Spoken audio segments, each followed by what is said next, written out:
to welcome you to this Insight session celebrating Heifer's 70th year.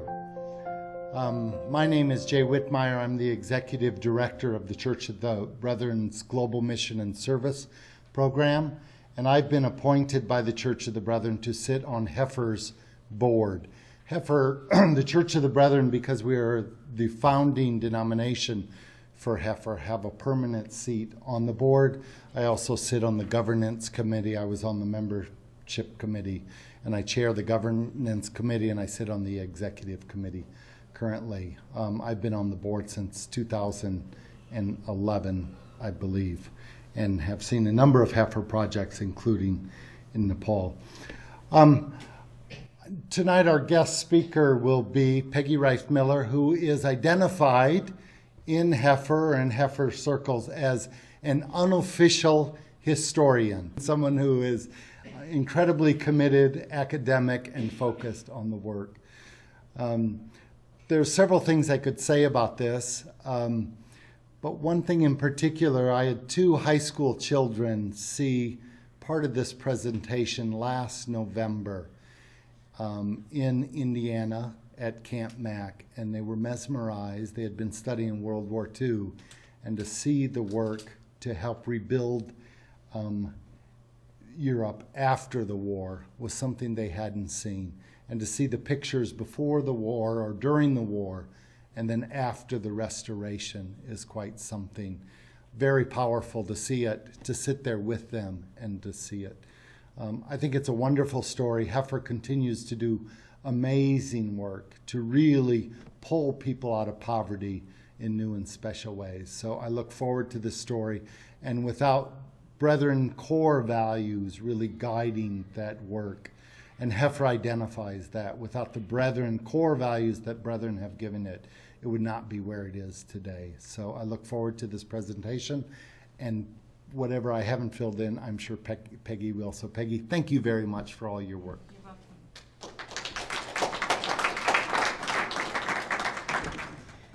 Thank you, and welcome to this Insight session celebrating 70 years of service by Heifer International, which, as I'm sure all of you know, is an organization started by the Church of the Brethren. And I don't know about you, but I'm feeling immensely blessed to be a member of the Church of the Brethren with our wonderful heritage of courageous disciples.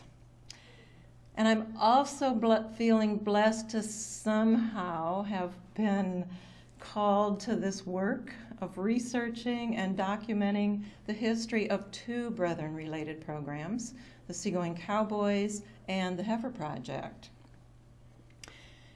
And it's been a joy for me these past 12 years, just uncovering bits of this history. And it's a joy for me tonight to be able to share pieces of the history of the Heifer Project story with you. Live as courageous disciples, our conference theme tells us. Well, there's an Ohio-born courageous disciple who starts our story tonight. Can anyone guess who? Dan West, yes. He grew up on a farm in Preble County, Ohio, not far from here, graduating over a century ago from Pleasant Hill High School in 1911. Do we have any Buckeyes here tonight? Newton High School. Okay. Well, you raised sturdy stuff here in Ohio, with the likes of other courageous Brethren disciples like Ted Studebaker and Dean Kaler.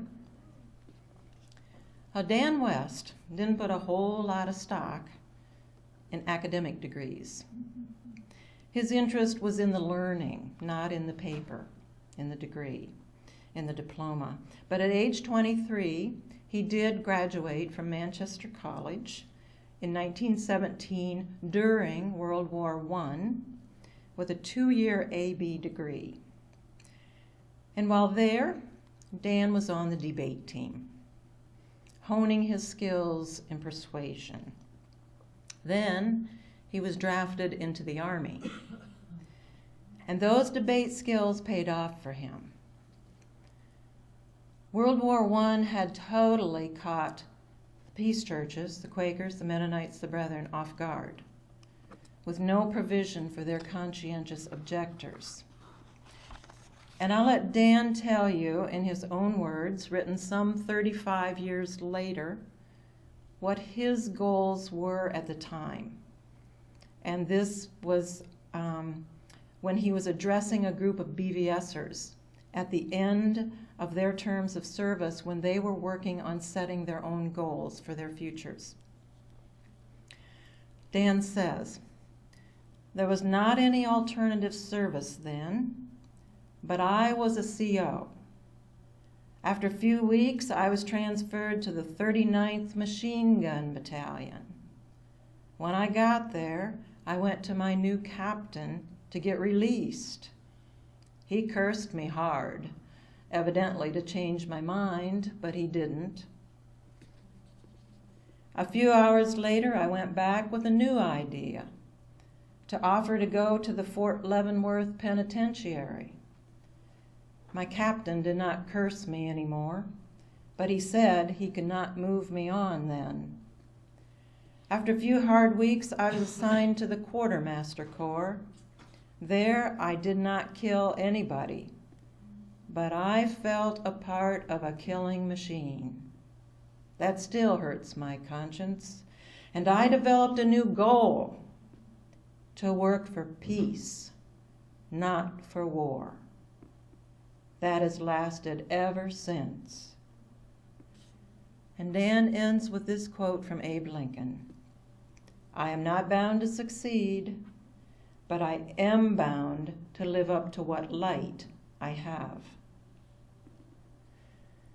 And it's that light of working for peace that guided Dan West the rest of his life, whether it was in his role as a high school teacher and principal, or a summer camp leader, or in one of his many jobs with the Church of the Brethren, beginning as youth director in 1930, then director of peace education, then director of leadership training for the Brethren Service Committee, and that included Brethren volunteer service.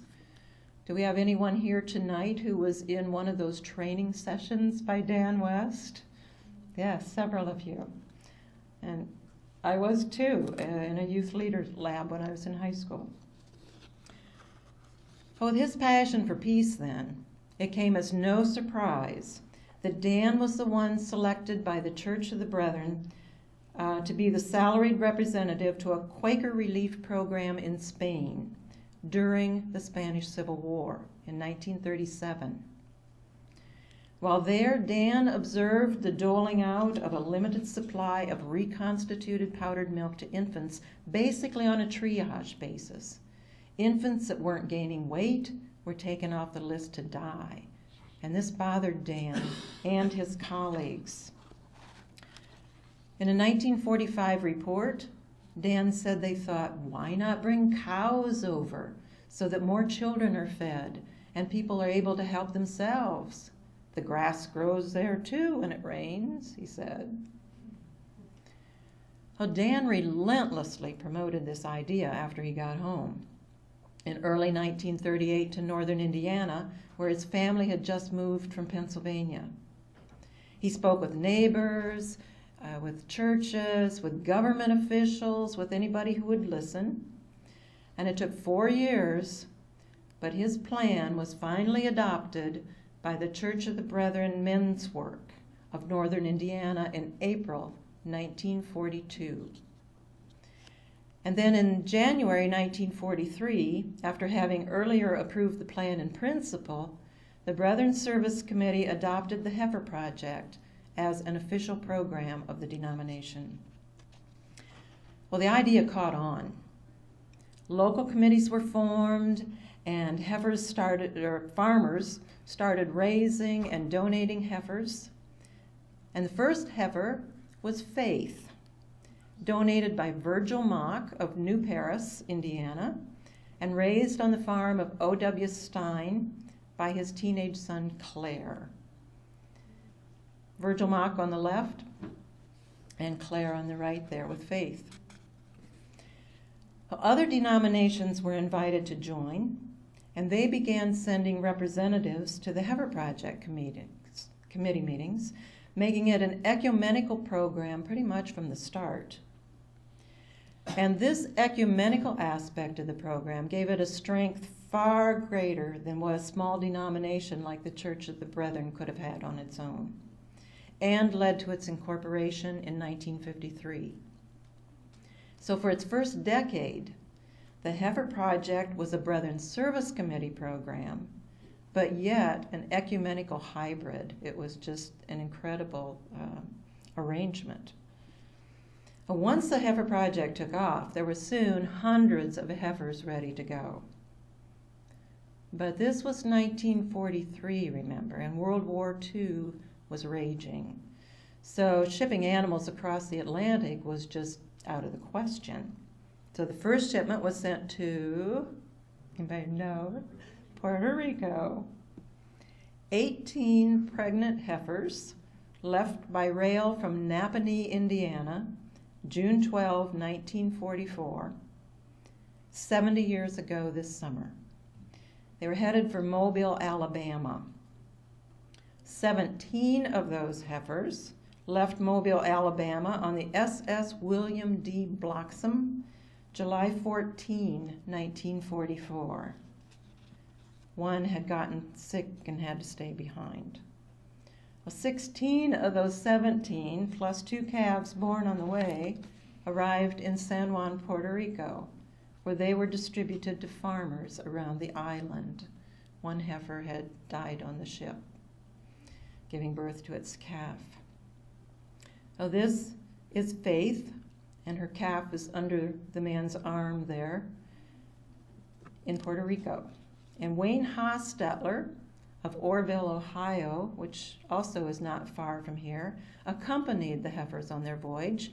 So he became the first seagoing cowboy before there was such a designation. He writes of having sent several rolls of film back to the United States, but those rolls have evidently gotten lost. So if anybody knows of the whereabouts of those pictures, I'm sure the Brethren Historical Library and Archives would love to know, as would I. I've found very few photos to date of this first historical shipment. Well, the next May of 1945, the war ended in Europe, and this opened up possibilities for shipping heifers across the Atlantic. But the Brethren Service Committee had a problem. They didn't have ships available to them for transport to Europe so soon after the war. So the Heifer Project's second shipment was arranged through an organization created by 44 of the Allied nations during the war for the purpose of providing relief after the war. And this was the United Nations Relief and Rehabilitation Administration, known by its initials, UNRRA, not to be confused with today's United Nations. Well, the Brethren Service Committee's executive secretary, M.R. Ziegler, was a real mover and a shaker, as those of you who knew him could attest. He had been lobbying UNRRA to carry Heifer Project animals on their ships. Well, UNRRA hadn't planned on shipping live cargo. But when they got a request from the Near East Foundation for bulls, UNRRA turned to the Heifer Project. So Heifer's second shipment turned out to be bulls for Greece that left from North America May 14, 1945, less than a week after VE Day in Europe. This UNRRA photo is one of those bulls that the Greeks named Parnassus. It's being led to the Orthodox bishop to be blessed. Well, then UNRRA came to the Brethren Service Committee with a problem of their own. There was great need in Europe for animals to replace those that had been killed in the war. And with the successful shipment of bulls to Greece, UNRRA decided to go ahead and ship horses and heifers and mules to countries who were requesting them. Unlike the Brethren, UNRRA had ships immediately available to them through the War Shipping Administration. They had 6 ships that had been outfitted as mule carriers during the war. What they didn't have were the cattle tenders they would need to take care of their livestock on the ships. Because you see, most available manpower at that time was either in the defense industry of some kind or still in the military, because the war was still going on in the Pacific. So UNRRA contacted M.R. Ziegler, believing that because the Church of the Brethren was a mostly rural denomination, enough men on farm deferment could be found to tend the livestock on their ships. Well, M.R. got on the phone. He rounded up enough men for those first several ships, and on June 24, 1945, only 7 weeks after the war ended in Europe, the F.J. Luckenbach set sail from New Orleans. Within days, several other ships departed from Baltimore and New York, carrying their cattle attendants to Greece and Trieste, Italy. And talk about courageous disciples. These men were putting themselves in harm's way, traveling through mine-infested waters so soon after the war. Not to mention horse bites and other dangers just inherent by working on a ship, like swinging hay hooks and those kinds of things. One of these first ships, the William D. Palmer, did hit a mine and sank outside of Trieste, Italy, losing all of its cargo. The cattle attendants, all of the crew were safe, and a few of the horses on the top deck were able to swim to shore, but the rest of the cargo was lost. Well, after these first few shipments, UNRRA made a much larger request. Would the Brethren Service Committee recruit all of the cattle tenders they would need to ship their goal of some 200,000 head of livestock to Europe? You can believe it was with much fear and trembling that the Brethren Service Committee did contract with UNRRA to serve as their recruiting agency. In return, UNRRA agreed to ship the Brethren Service Committee's Heifer Project animals free of charge. So, the Seagoing Cowboy program was born, with its headquarters in New Windsor, Maryland, offices in Old Maine. Well, over the course of its less than 2-year active lifespan, UNRRA employed 73 different ships. And these ships made a total of 360 trips, transporting some 300,000 animals. Horses, as you see in this picture, heifers and bulls, mules, poultry, sheep, and even a few rabbits. Of these 300,000 animals, about 4,000 were from the Heifer Project. So who were these seagoing cowboys who cared for these animals? Well, the UNRRA Livestock Program Historical Report says they were farmers, preachers, teachers, students, veterans, conscientious objectors, ne'er-do-wells, doctors, carpenters, plumbers, painters, and importers. They came from a diversity of religious affiliation and racial backgrounds from nearly every state in the Union, as well as Canada. Truly as comprehensive a cross-section of American life as could be found, the report says. Well, from June 1945 through April 1947, nearly 7,000 men and boys ages 16 to 72 served as UNRRA seagoing cowboys. And some 366 of these men were conscientious objectors who had not yet been released from their terms of civilian public service, which was the alternative to military service that the historic peace churches had worked out with the Roosevelt administration at the onset of World War II. By the 8th month of UNRRA's livestock shipments, the program had just mushroomed, and it expanded much faster than the Brethren Service Committee could find qualified men to do the job. So an arrangement was worked out with the Selective Service Committee of the U.S. government to set up what they called a CPS reserve. And in this CPS reserve, CPS men could be released from their camps to finish out their terms of service working as seagoing cowboys. And there were 62 Brethren CPS men who took advantage of this option. So why did the Brethren Service Committee agree to participate in such a secular program? Well, the UNRRA Livestock Program Historical Report tells us the position of the BSC as an employment agency for UNRRA should be carefully explained. The Church of the Brethren was and is actively interested in dynamic Christianity, the report says. Then it gives 3 basic reasons why the Brethren Service Committee accepted this task. First, they believed that the livestock program was extremely significant for the rebuilding of war-devastated countries.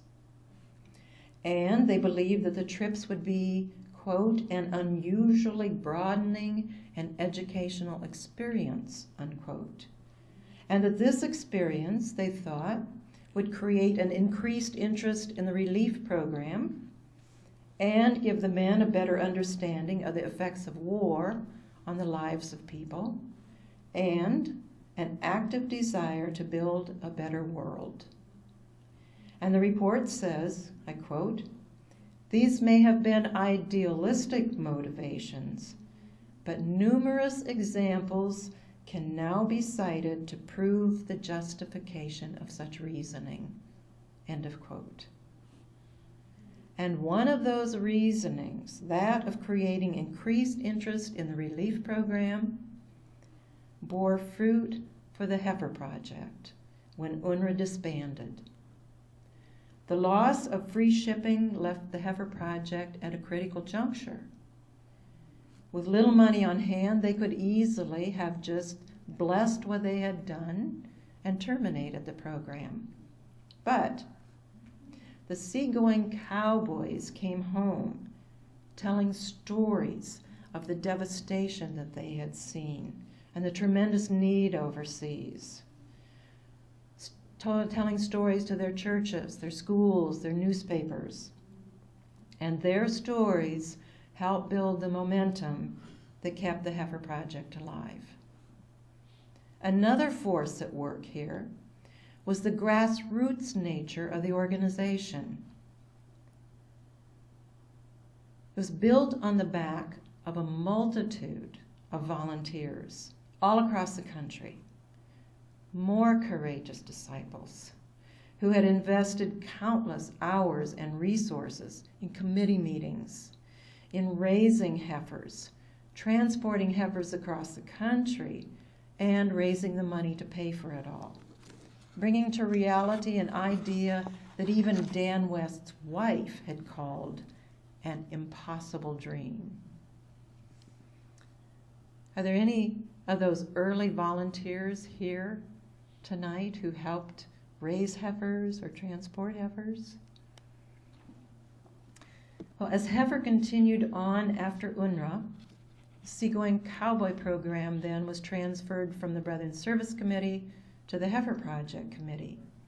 And without UNRRA's restrictions, women were soon able to be cowgirls, and air shipments were later added with flying cowboys and cowgirls.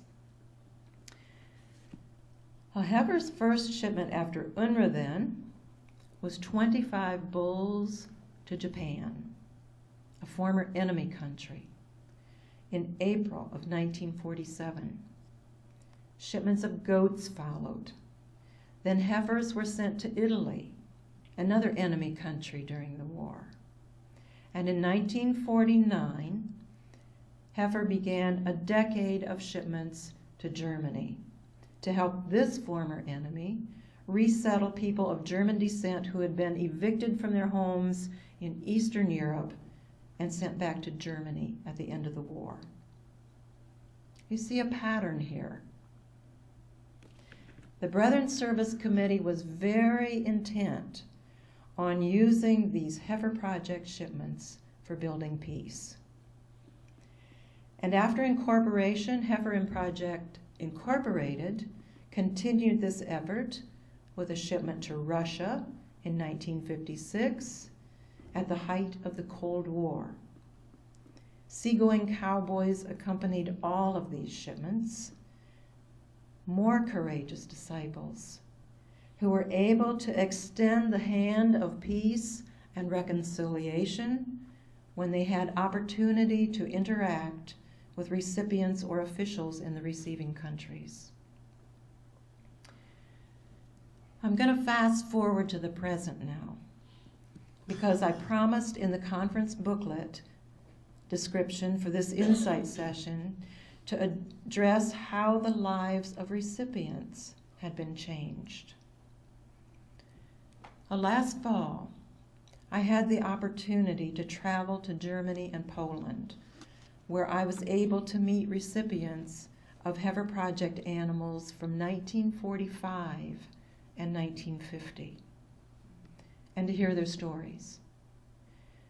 And it was a phenomenal experience, not only for me, but for them as well, because after all these years, they finally had somebody to whom they could say thank you for these gifts of animals that made such a difference at a critical time in their lives. Well, there are two of those stories that I'd like to share with you this evening. And our first story takes us all the way back to November of 1945 and the UNRRA trip of the SS Santiago Iglesias. This was just 7 months after fighting had ceased in Europe. This was the third shipment made by UNRRA to Poland and the 10th shipment by the Heifer Project. It left Baltimore November 19, 1945 with 150 Heifer Project animals on board and another 225 UNRRA heifers. The Santiago Iglesias docked in Nowy Port, Poland, outside of Danzig, now known as Gdansk. The sights that met the seagoing cowboys when they arrived were ones of utter devastation. The war had left Gdansk and its surrounding area in utter ruins. The Heifer Project animals were unloaded and distributed in this village of Suchedamp, some 20 miles outside of the city, to pre-selected farmers who had no cow. And the village had a celebration, which you can see here, to thank the cowboys for bringing them these heifers. And there's a side story that I think you'll find interesting. One of the cowboy leaders for this trip of the SS Santiago Iglesias was L.W. Schultz. L.W. was the administrator of Camp Alexander Mack. He was also the first chairman of the Brethren Service Committee when it was begun. Ross Knopfsinger, who is the father of our General Secretary of the Church of the Brethren, Stan Knopfsinger, was the cowboy supervisor on another ship carrying only UNRRA animals. This was the SS Mexican, which left Baltimore for Poland 3 days before the Santiago Iglesias. These two ships then were both docked in Nowy Port at the same time. And I think you can see where this story is headed. When the truck came to pick up the cowboy crew from the Santiago Iglesias to take them to this village of Suchedamp for the celebration, L.W. Schultz was away from the trip doing business for the Brethren Service Committee. And somehow it happened that the crew of the SS Mexican, which had not delivered any Heifer Project animals, got picked up instead of LW's crew. Seagoing cowboy Al Geyer, who was the very first cowboy I interviewed, remembers a ceremony of bread and salt, which is a Polish tradition of hospitality. And he said that Ross Knopfsinger gave the greetings for the Church of the Brethren and the Heifer Project. And you can imagine L.W. Schultz's response when he returned to his ship and found out that his crew had not been the one taken, and he was not the one that gave the greetings for this celebration. So he quickly arranged for another celebration to take place for his crew. Yeah. Well, knowing all of this history, this town was on my list of places that I wanted to visit when I was in Poland. And I did find this village of Suchedamp and the house that was in that celebration photo. The two women in this picture, Magda on the left and Grace on the right, were my amazing and wonderful contact persons who arranged my time for me while I was in Poland. Before I left home, I sent Magda a list of the farmers who had received the heifers from this Heifer Project shipment. It was a list that I had found in one of my rummaging trips to the Heifer International archives. And this list included the names and the towns of the farmers who received the heifers. Now, Grace, being Catholic and living near these communities, went to each village and posted in the Catholic churches there the list of the farmers from those villages, and she found one of the men, Stanislav Debert, number 147 on this list. Stanislav was 89, soon to be 90, when I met him, and I had a delightful visit with him and his wife and one of their daughters.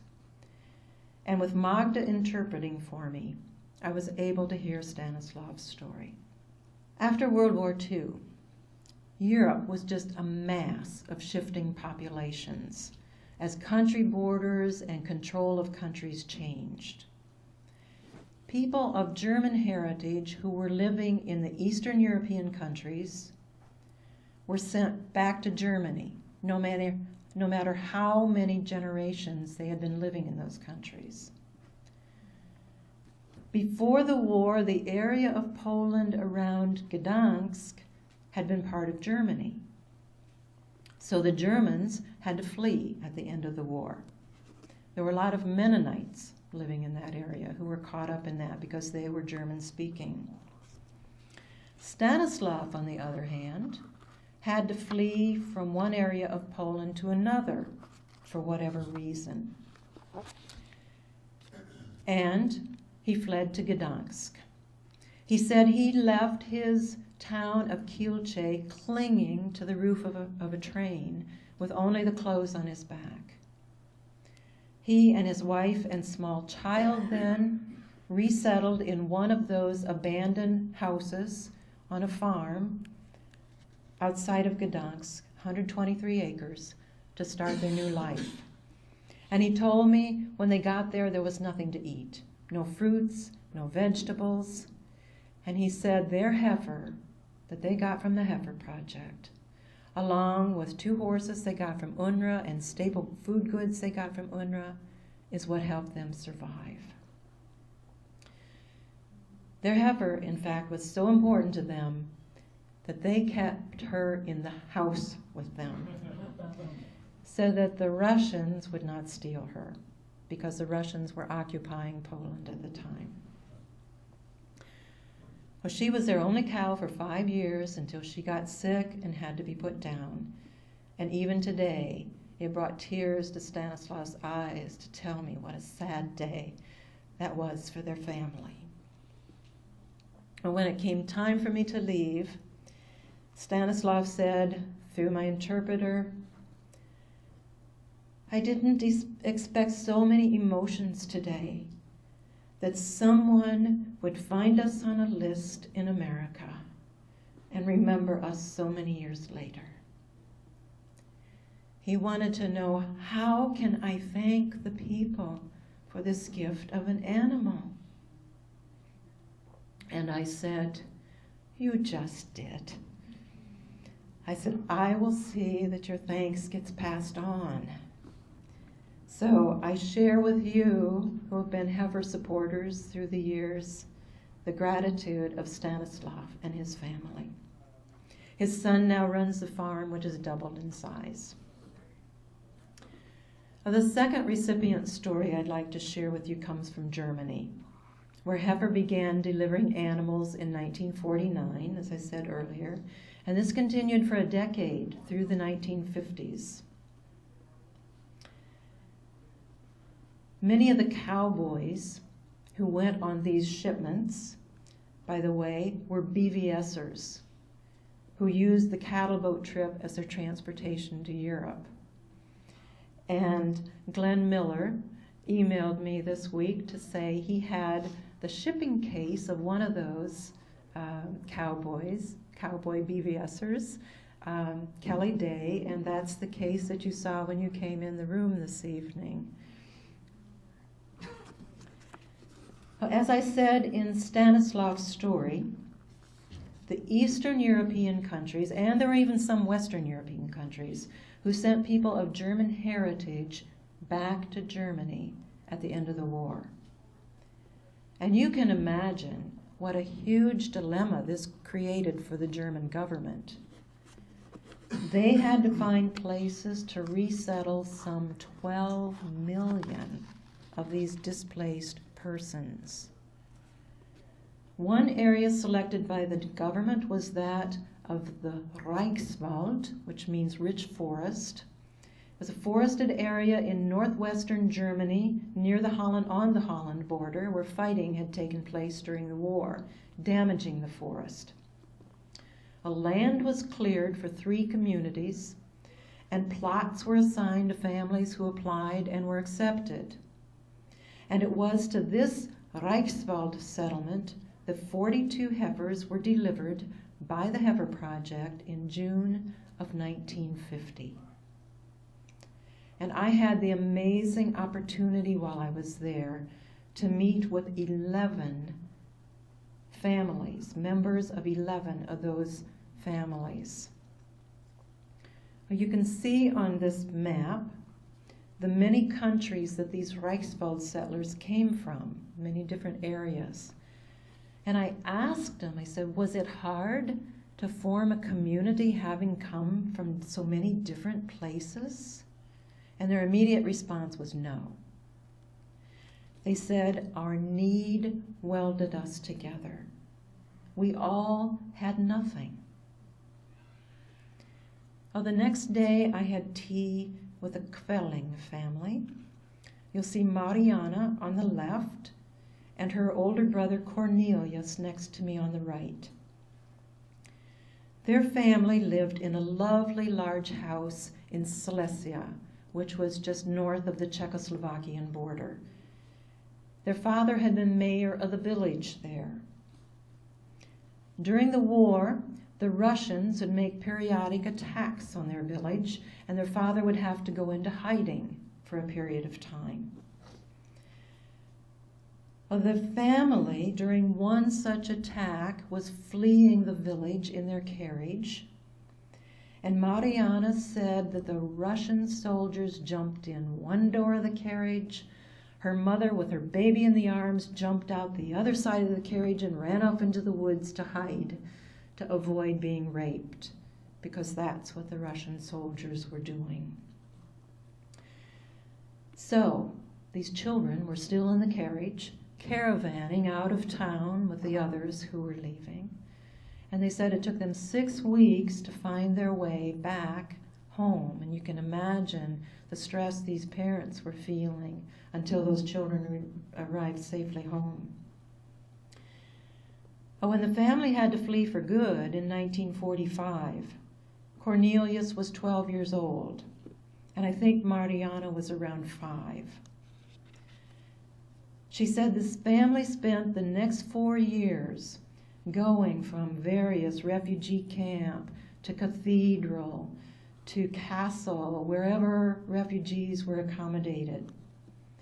And finally, in 1949, they were accepted into this Reichswald community and had 39 acres. They had to clear the land of the tree stumps, and Mariana said they pulled out 32 wagon loads of stumps off of their property. And unfortunately, their father was killed in the clearing of the forest. So at age 16, Cornelius became man of the house. Mariana said when they received their heifer that June of 1950, they wondered, who would give us such a large gift? Who would give us a gift of a heifer? Up to that point, she said, everything had been taken away from us. She said, our heifer lifted us from the depths of despair and gave us hope. And folks, this is Heifer's legacy for those early years. Lifting people from the depths of despair and giving them hope. And that's the legacy of the Brethren Service Committee. Mariana told me their heifer gave enough milk that they could sell some, and her mother rationed their own food from what they grew so they could sell sugar beets and potatoes as well to be able to buy the things they needed. As I met with these recipients, I was told over and over again, please thank the people in America for these gifts of animals. And so I do. Thank you to those of you who were involved at that time, and thank you to the courageous disciples of the Church of the Brethren who had the vision and the determination to start and carry out such a Christ-inspired work that made such a difference for people at a critical time in their lives. And thank you to Heifer International, who continues this work today. Now we have a few minutes left if there are any questions anybody has. Yes? Where did they get the food to feed the heifers when they got the heifers? Aha. When they got the heifers, where? Well, in Germany or these other countries Ah. that didn't have anything. Okay, where did they get the food to feed the heifers? In Germany or wherever? When they unloaded the ships, whatever hay was left or oats was left in the country there for the farmers. Otherwise, for the UNRRA shipments, it would have been up to UNRRA officials there on how they were able to get that food. That's a wonderful question, and I don't have the complete answer for that. When it became Heifer Project, they were very careful to give the animals to people who they knew would be able to supply, who would have the fields or whatever to be able to raise them. Yes? Who selected the people of those countries and trained them to receive, who would receive animals? Who selected the people in those countries and trained them to receive the animals? During the UNRRA years, it would have been the UNRRA organization in the receiving country who had control of that, except for the Heifer Project animals. And then it was an arrangement between the officials, like for example in Poland, between the UNRRA officials in Poland and the Brethren Service Committee workers in Poland. When it became Heifer Project, like in Germany, for the refugees, there was a committee under the German government that was responsible for the selection of the families who received the heifers, and that was done in cooperation with the Heifer representatives who worked at the Brethren House in Kassel, Germany, which was set up for numerous relief programs that were done by the Church of the Brethren after the war in Germany. Good question. Yes. And add to that story, my brother was in Germany in 56 and 7 and 8, and he interviewed families and placed heifers and taught them how to give the first offspring to another family as part of that, and was in Castle House and stayed there part of the time. And your brother's name? Max Snyder. Max Snyder, yes. I have pictures of him, actually. Okay. Yeah, I'd love to talk to you afterwards. I don't know if everybody could hear that, but his brother Max Snyder was the Heifer representative as a BVSer at Kassel House there in Germany. And one of his responsibilities was to go around and interview families who had received the heifers and do follow-up. And in the Heifer archives in Little Rock, there is a whole box full of information about those interviews and letters from the families of the recipients and letters from donors, and it's just a wealth of information on those shipments, yes. It's another book that somebody needs to write and research.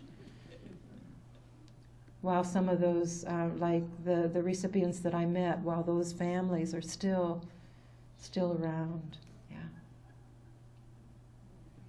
Oh, you've been a wonderful audience, and I thank you for coming at such a late hour in the evening and at the end of a really busy conference. So thank you very much for coming.